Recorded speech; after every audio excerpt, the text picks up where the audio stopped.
All right, let's talk about something that sounds like it's straight out of a sci-fi movie, but is 100% real. Antimatter. What is this stuff? Let's dive in. So to get our heads around this, let me ask you a question. Does every single particle that makes up, well, everything, have a kind of opposite? A mirror image, an evil twin, if you will? The answer is, amazingly, yes. And we call that twin an antiparticle. So what does that even mean, a mirror image of matter? Let's get right into the basics of what antimatter is, because it's a concept that really gets to the heart of the beautiful symmetry of our universe. Okay, here's the absolute key. An antiparticle has the exact same mass as its counterpart, but its electric charge is flipped. Think about the electron. It's got a negative charge, right? Well, its antiparticle, called the positron, has the very same mass, but a positive charge. Same weight, opposite personality. And you can even build stuff with it. A normal hydrogen atom, the simplest thing you can imagine, is just a negative electron zipping around a positive proton. But look at this. You can have an anti-hydrogen atom. It's a perfect reflection. A positive positron orbiting a negative antiproton. Wild, right? So if antimatter is real, why isn't it just lying around? Why aren't we seeing anti-tables and anti-chairs? Well, that leads us to one of the most spectacular and violent events in all of physics. What happens when these two worlds collide? You see, when a particle of matter meets its antimatter twin, they don't just bump into each other, they utterly annihilate. They cease to exist as matter. For both of them, it is game over. And this process is just incredibly efficient.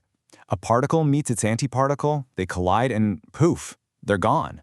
But their mass doesn't just disappear into nothing. No, it gets converted into pure energy, exploding outwards as a flash of high-energy photons, which we call gamma rays. And this right here? This is a perfect, real-world demonstration of the most famous equation in all of science, E equals mc squared.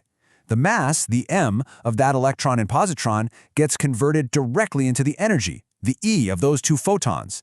It's mass-energy conversion happening right in front of our eyes. So this begs a really beautiful, symmetrical question. If you can take mass and convert it into pure energy, can the universe run the film backwards?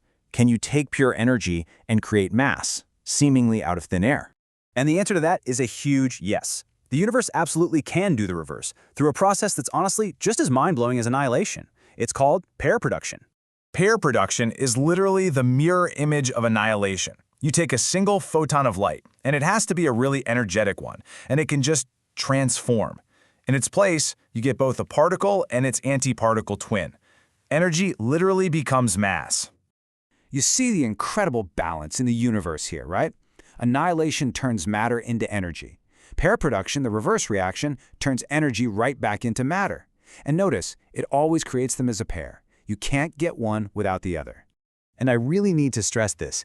None of this is make-believe. This isn't just theory. These reactions, both annihilation and pair production, are things we can see and measure. They happen all the time in particle accelerators and detectors around the world. This is real, observable physics. But all of this creation and destruction, it's not a free-for-all. It's not chaos. The universe plays by a very strict set of rules that can never, ever be broken. And we call them conservation laws. You can think of it like cosmic accounting. In any reaction, no matter how weird, certain things have to add up perfectly. The totals before have to match the totals after. These laws are what decide what's possible and what is completely forbidden. Now, one of the most important rules is the conservation of something called baryon number. Just think of it like a score. Heavy particles like protons and neutrons get a score of +1. Their antiparticles get a -1. And in any reaction, the total score at the beginning has to equal the total score at the end. No exceptions. This rule makes some things completely impossible. So for instance, a neutron has a baryon number of +1. It simply cannot decay into an electron and a positron because their total baryon number is 0. The books wouldn't balance. But look at the allowed reaction. A proton and an antiproton collide. The total score is +1 plus -1, which is 0. So it's totally fine for that collision to create more particles as long as the final score is still 0. It's just simple, powerful accounting. So, okay, these are the rules for tiny subatomic particles. But what's the big picture here? Why does any of this, annihilation, pair production, these cosmic laws, why does it actually matter?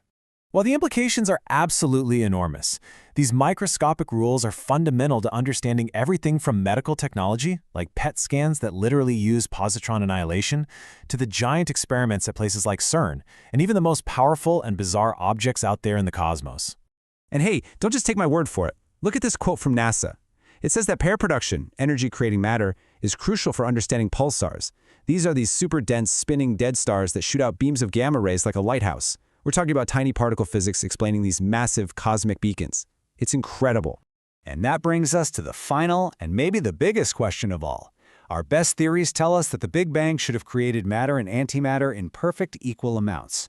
But if that happened, they all should have found each other and annihilated, leaving behind a universe with nothing in it but light. And yet, here we are. So the ultimate mystery is this: why do we exist at all? Where did all the antimatter go?